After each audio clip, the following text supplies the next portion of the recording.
ایک تابعی ہے مستثنا، اور وہ حضرت خواجہ اویس قرنی رضی اللہ تعالیٰ عنہ۔ آقا علیہ السلام نے ان کا نام لے کر ان کی فضیلت بیان کی، اور نہ صرف فضیلت بیان کی، اور ان کے اوپر باب قائم ہے حضرت خواجہ اویس قرنی پر صحیح مسلم کے اندر بھی، اور سیاستہ کی دیگر کتب حدیث میں۔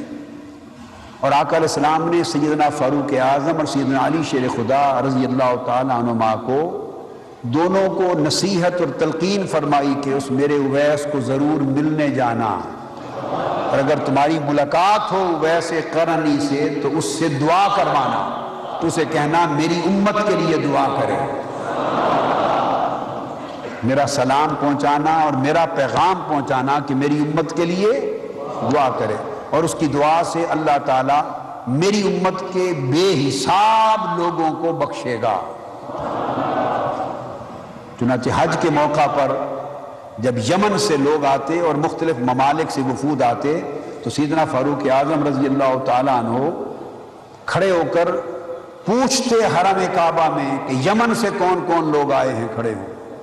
پھر کھڑے ہو گئے، پھر پوچھا یمن میں جو کرن گاؤں ہے وہاں کے کون کون لوگ آئے ہیں، وہ لوگ کھڑے ہو گئے، اور پھر آقا علیہ السلام نے پوچھا کہ کرن کے آنے والوں تم میں سے کوئی اویس بھی ہے؟ تو ایک فقیر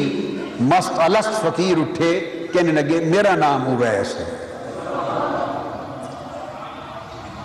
تو ایک بار حرم کعبہ میں زیارت ملاقات کی، ایک بار دونوں چل کر گئے یمن میں اور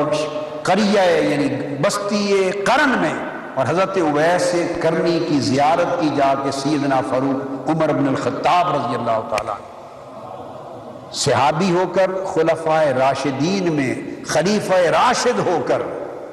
الحق ینطق علی لسان عمر، جس کی زبان پر حق اللہ بولتا ہے اور جس کے سائے سے شیطان بھاگ جاتا ہے۔ اور آقا علیہ السلام نے فرمایا اگر میرے بعد میری امت میں نبی ہونا ہوتا تو وہ نبوت عمر کو ملتی، لو کان بعدی نبی لکان عمر۔ اس مرتبے کے حامل سیدنا فاروق اعظم رضی اللہ تعالیٰ عنہ حضرت اویس قرنی تابعی کی زیارت کرنے کے لیے گئے، اور جا کے کہا کہ آقا علیہ السلام نے فرمایا تھا کہ اویس کو کہنا کہ میری امت کے لیے دعا کرے، تو فرمایا اپنے لیے بھی کروانا اور میری امت کے لیے بھی کروانا۔ یہ صحیح مسلم کی حدیث ہے، صحیح ہے، اور دیگر کتب حدیث میں اتنا بلند درجہ، اتنا بلند درجہ۔ مگر جو لطف کی بات بتانا چاہتا ہوں، آقا علیہ السلام نے خود فرمایا، اور وہ حضور علیہ السلام کے زمانے میں موجود تھے، زندہ اور حیات تھے آقا علیہ السلام کے زمانے میں، خود آقا علیہ السلام کے زمانہ اقدس میں تھے، مگر اس کے باوجود آقا علیہ السلام کی زیارت سے فیض یاب نہیں ہوئے۔ 20 برس سے زیادہ عرصہ آقا علیہ السلام کے زمانہ اقدس میں پایا ہے، مگر ان کی زیارت سے فیض یاب نہیں ہوئے۔ وجہ کیا ہے؟ آقا علیہ السلام نے بیان فرمائی۔ وجہ صرف یہ تھی کہ حضور علیہ السلام نے اپنے صحابہ کو خود بتا دی کہ ان کی ایک ضعیف، اس اویس کی ایک ضعیف ماں ہے، اس کی خدمت نے اسے روکے رکھا کہ مدینہ آ کر میری زیارت کر سکے۔ ماں کی خدمت کے سبب حضرت اویس قرنی شرف صحابیت سے معروم رہ گئے، شرف صحابیت سے معروم رہ گئے، اور آقا علیہ السلام کی زیارت کرنے مدینہ طیبہ نہ آ سکے، وہ زیارت کرنے نہ آ سکے، اور قربان جائیں آقا علیہ السلام نے اپنے صحابہ کو ان کی زیارت کرنے کے لیے بھیج دیا۔ آپ اندازہ کریں کہ اتنا بڑا درجہ اور رتبہ، یہ صحیح مسلم میرے سامنے ہے، اس میں چند باتیں ثابت ہوئی۔ ایک تو بنیادی موضوع کہ ماں کی خدمت نے انہیں روکے رکھا کہ آقا علیہ السلام کی بارگاہ میں آ کر شرف صحابیت پالیں، اور آقا علیہ السلام اس پر خفا نہیں ہیں، اس کے مناقب بیان کر کے خلفائے راشدین سے فرما رہے ہیں وہ تو نہیں آ سکا میرے پاس کہ بوڑھی ماں کی خدمت کی وجہ سے فرصت نہ تھی کہ کوئی پیچھے خدمت کرنے والا نہ تھا، تم جا کر میرا سلام بھی پہنچانا اور میرا پیغام بھی پہنچانا۔ یہ صحیح مسلم ہے، اس کی کتاب و فضائل الصحابہ۔ اب میں نے عرض کیا عنوان بھی ائمہ حدیث نے فضائل صحابہ رکھا ہے، چونکہ تابعین کے فضائل تو بیان نہیں ہوئے،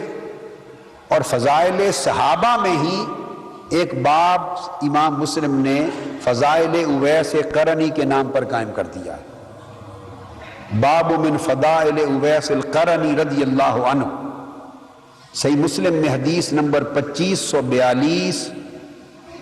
اور پھر مختلف اسانید کے ساتھ ہی حدیث آگے چلتی رہتی۔ آقا علیہ السلام نے فرمایا، اور اس حدیث کے راوی بھی سیدنا عمر بن الخطاب رضی اللہ تعالیٰ عنہ خود ہیں۔ آقا علیہ السلام نے فرمایا، ان خیر التابعین رجل یقال له اویس وله والدۃ،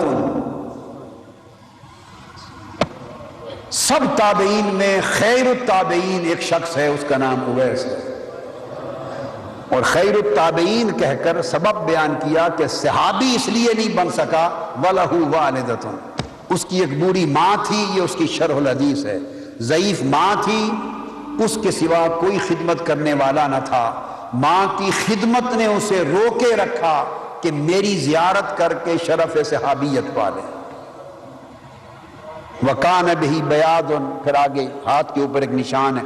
فَمُرُوهُ فَلْيَسْتَغْفِرْ لَكُمْ، سیدنا فاروق اعظم رضی اللہ تعالیٰ عنہ کو فرماتے ہیں، قال انی سمعت رسول اللہ صلی اللہ علیہ وسلم یقول، کہ میں نے اپنے کانوں سے سنا آقا علیہ السلام یہ فرما رہے تھے، اور فرمایا کہ پھر تم اس کے پاس ضرور جانا اور جا کر اسے کہنا کہ تمہارے لیے اللہ کے حضور بخشش و مغفرت کی دعا کریں، طلب مغفرت کرنا۔ ایک اس حدیث سے ماں کی خدمت کی فضیلت معلوم ہوئی، درجہ معلوم ہوا۔ دوسرا توسل معلوم ہوا، عقیدے کا نقطہ کیا معلوم ہوا کہ اس کے پاس جا کر اس سے دعا کروانا، یہ توسل ہوا۔ اس کے پاس جا کر اس سے اپنی بخشش و مغفرت کی دعا کروانا، یہ توسل ہوا۔